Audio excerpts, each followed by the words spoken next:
You're listening to Just a Dude podcast. Sit back, relax, and enjoy the show. Let's roll.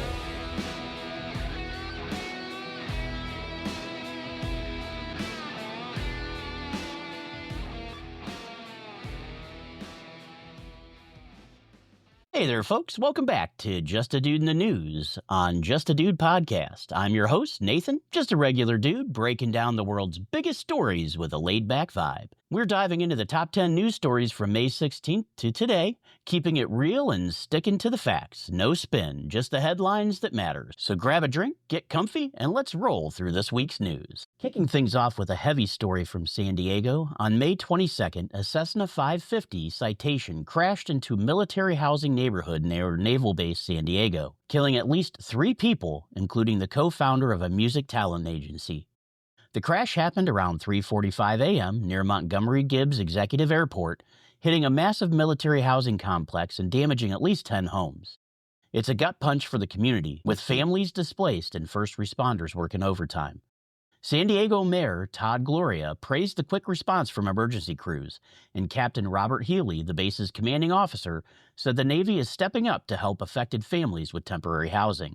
The plane was a private jet carrying 6 passengers, and investigators are still digging into what caused the crash. Early reports point to possible mechanical issues, but nothing's confirmed yet. This hits hard because it's not just about the lives lost. It's the chaos left behind for military families who call this place home. The talent agency released a statement mourning their loss, and the ripple effects are being felt across San Diego and the music industry. It's a stark reminder of how fragile things can be. For now, the focus is on supporting those affected and getting answers. If you're in the area, officials are asking folks to stay clear of the crash site to let investigators do their thing. We'll keep you posted as more details come in. Stay strong, San Diego. Next, we're turning to Gaza, where a senior Palestinian pediatric doctor spoke out on May 21st about a worsening humanitarian crisis. The situation is dire, with kids dying from hunger and treatable injuries due to ongoing conflict and a critical lack of supplies. The doctor described families grinding lentils to make flatbread because flour is so scarce. It's tough to hear and paints a vivid picture of the struggle on the ground. The United Nations is trying to get aid through, but it's a logistical nightmare. On May 20th, aid trucks were spotted at the Kerem Shalom crossing. But getting supplies to those in need is a challenge. Israeli Prime Minister Benjamin Netanyahu announced a new aid plan on May 21st, but reports suggest it's not making a big enough dent yet. Airstrikes in places like Khan Younis and Deir al-Balah are complicating things even further.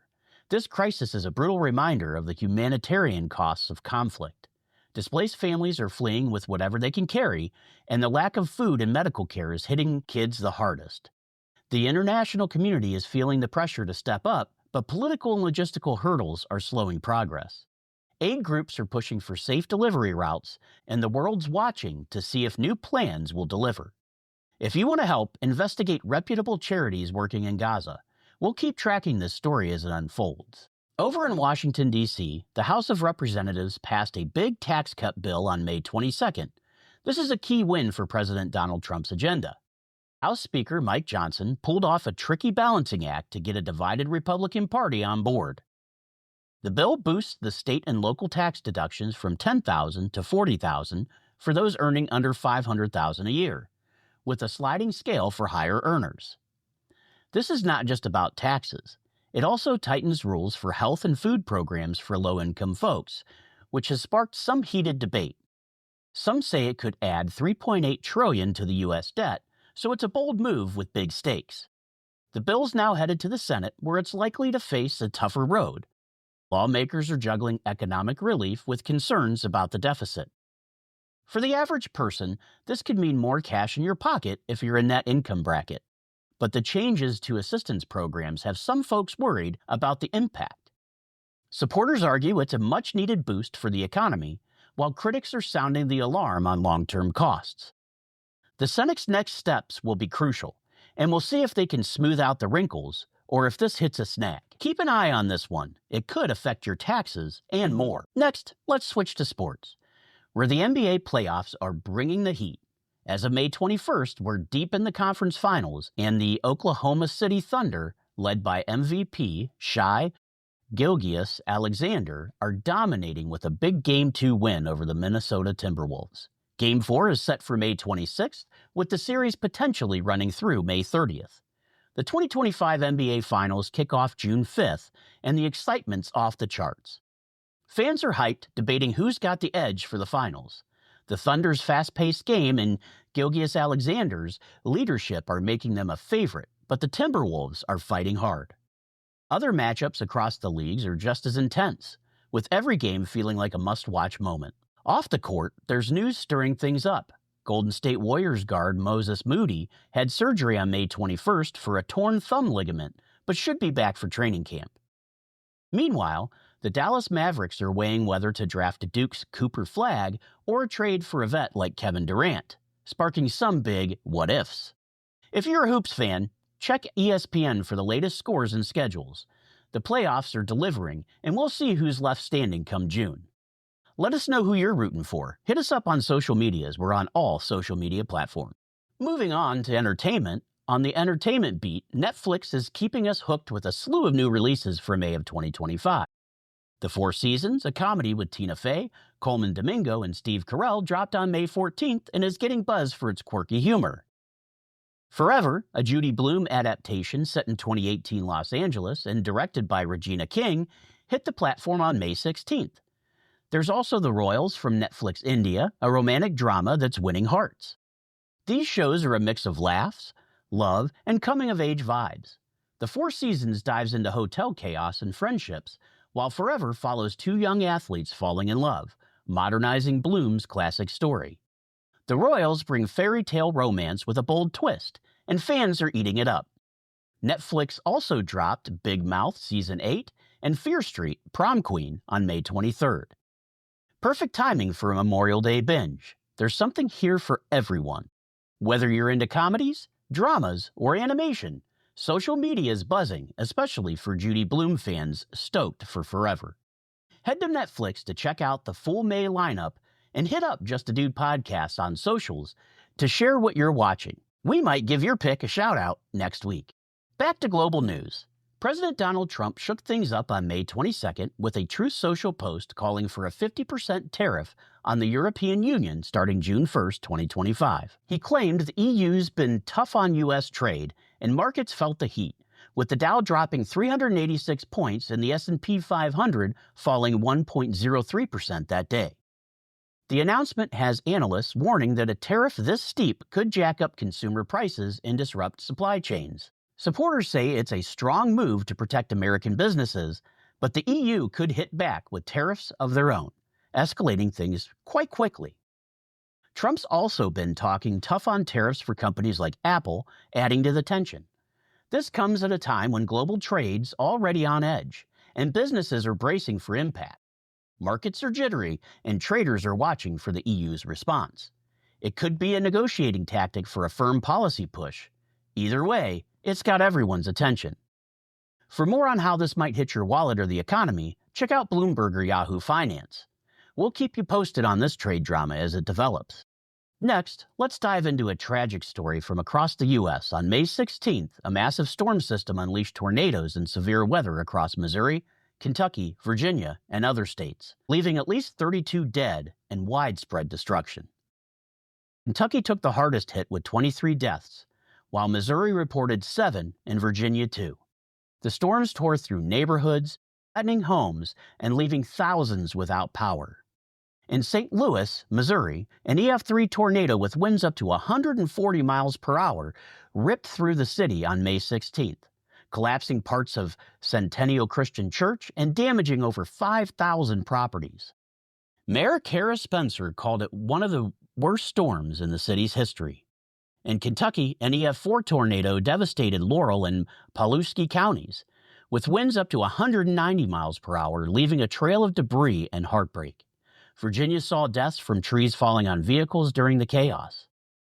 The storm exposed vulnerabilities, with reports noting that National Weather Service offices in places like Jackson, Kentucky, were understaffed due to recent cuts at the federal government, raising concerns about warning delays. Cleanup is underway, but the scale of the damage, blocked roads, downed power lines, and destroyed buildings, means recovery will take time. Communities are rallying, with locals like Anthony Broughton in London, Kentucky, digging through debris to salvage what they can. This outbreak is part of a brutal 2025 storm season, with 5 EF4 tornadoes already recorded, above the decade's average. The National Weather Service is warning of more severe weather risks stretching from Texas to the mid-Atlantic. For now, affected areas are leaning on first responders and neighbors to rebuild. Check the Weather Channel or USA Today for updates on how to help or stay safe if you're in a storm-prone area. On May 21st, President Trump met with South African President Cyril Ramaphosa in the Oval Office, and it was a tense one. Trump shared articles and a video claiming widespread persecution of white South Africans, a narrative that Reuters and the New York Times called false, but others see as quite damaging.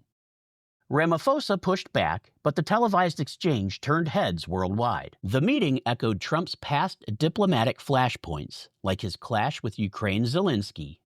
Critics say Trump's claims lean on misinformation about white genocide in South Africa, while supporters argue he's highlighting real issues. It's reignited debate about race, land reform, and South Africa's complex history. South Africa's land reform policies are a thorny topic, tied to addressing inequality from the apartheid era. Ramaphosa's trying to navigate that without inflaming tensions, but this meeting put a spotlight on the challenge. Both sides are catching heat for how they handled it. This is a messy diplomatic moment, and it's still unfolding. Check out local news sources for the full breakdown. We'll see how this affects U.S.-South African ties moving forward. Next, we're diving into a heartbreaking story out of Washington, D.C., where on May 21st, 2025, 2 Israeli embassy staff members, Ron Lizchinsky and Sarah Lynn Milgram, were fatally shot outside the Capitol Jewish Museum. The young people, both in their 20s and reportedly on the verge of getting engaged, were leaving a young diplomat's reception, hosted by the American Jewish community, when a gunman opened fire around 9:08 p.m. The suspect, 31-year-old Elias Rodriguez from Chicago, was arrested at the scene and faces federal murder charges. This tragedy has sent shockwaves through the city and beyond, with officials calling it a possible hate crime and an act of terrorism. Lynchinsky, a 30-year-old German Israeli, and Milgram, a 26-year-old American, were described as vibrant and dedicated to peace building. Lizchinsky worked in the embassy's political department, while Milgram, who grew up in Kansas, coordinated community relations and had volunteered with Tech to Peace, a group fostering dialogue between Palestinians and Israelis. The event they attended was about humanitarian aid and unity in the Middle East, making the violence that followed especially jarring. Surveillance footage shows Rodriguez pacing outside the museum before firing 21 rounds, continuing to shoot even as Milgram tried to crawl away. He later shouted, "Free, free Palestine," while in custody according to police, and told officers, "I did it for Palestine, I did it for Gaza." The shooting has sparked widespread condemnation. President Donald Trump called it a horrible act driven by anti-Semitism, while Israeli Prime Minister Benjamin Netanyahu labeled it a heinous anti-Semitic murder. D.C. Mayor Muriel Bowser and Attorney General Pam Bondi vowed justice, with the FBI investigating it as a targeted attack. The museum, located less than a mile from Capitol Hill, had recently received a security grant due to concerns over its Jewish focus and a new LGBTQ exhibit. The American Jewish Committee, which organized the event, expressed devastation, noting the irony of violence striking a gathering meant to promote peace. This isn't the first time a Jewish institution in D.C. has faced violence. Back in 2009, a shooting at the U.S. Holocaust Memorial Museum left a security guard dead. The community is reeling, with vigils held on May 22nd, where mourners, including lawmakers, left flowers and sang Hebrew songs in memory of Lynchinsky and Milgram. The investigation is ongoing, with authorities looking into Rodriguez's online activity, including a possible pro-Palestinian manifesto. For now, D.C. and the nation are grappling with grief and questioning about rising anti-Semitism. Check NPR or the Washington Post for updates on this developing story. Wrapping up with some hopeful news from the medical world. The American Society of Clinical Oncology, or ASCO, released over 5,000 abstracts for its 2025 annual meeting, set for May 30th to June 3rd in Chicago. The event's a big deal, showcasing major progress in breast cancer, immunotherapy, and other cancer treatments. ASCO 2025 is all about pushing the boundaries of cancer care through science and education. Researchers from around the globe are presenting game-changing work, and the event will also honor new talent with Conquer Cancer grants. It's a moment of optimism for patients and doctors alike. The focus on breast cancer and immunotherapy is especially promising, with potential for less invasive, more effective treatments. It's a reminder of how far we've come and the work still ahead in the fight against cancer. The oncology community is coming together to share knowledge and drive progress. If cancers touch your life, ASCO's website has the latest on this research. It's a bright spot in the news, and we'll keep you updated on any big breakthroughs from the meeting. Well, that's it for this week's Just a Dude in the News episode. From heartbreak in San Diego to hope in cancer research, we've covered the top stories from May 16th to May 23rd, 2025. Thanks for chilling with me, Nathan, as we dug into the headlines. Drop your thoughts or story ideas on Just a Dude Podcast socials or at justadudepodcast1@gmail.com. Until next time, stay curious, stay kind, and I'll catch you dudes and dudettes later.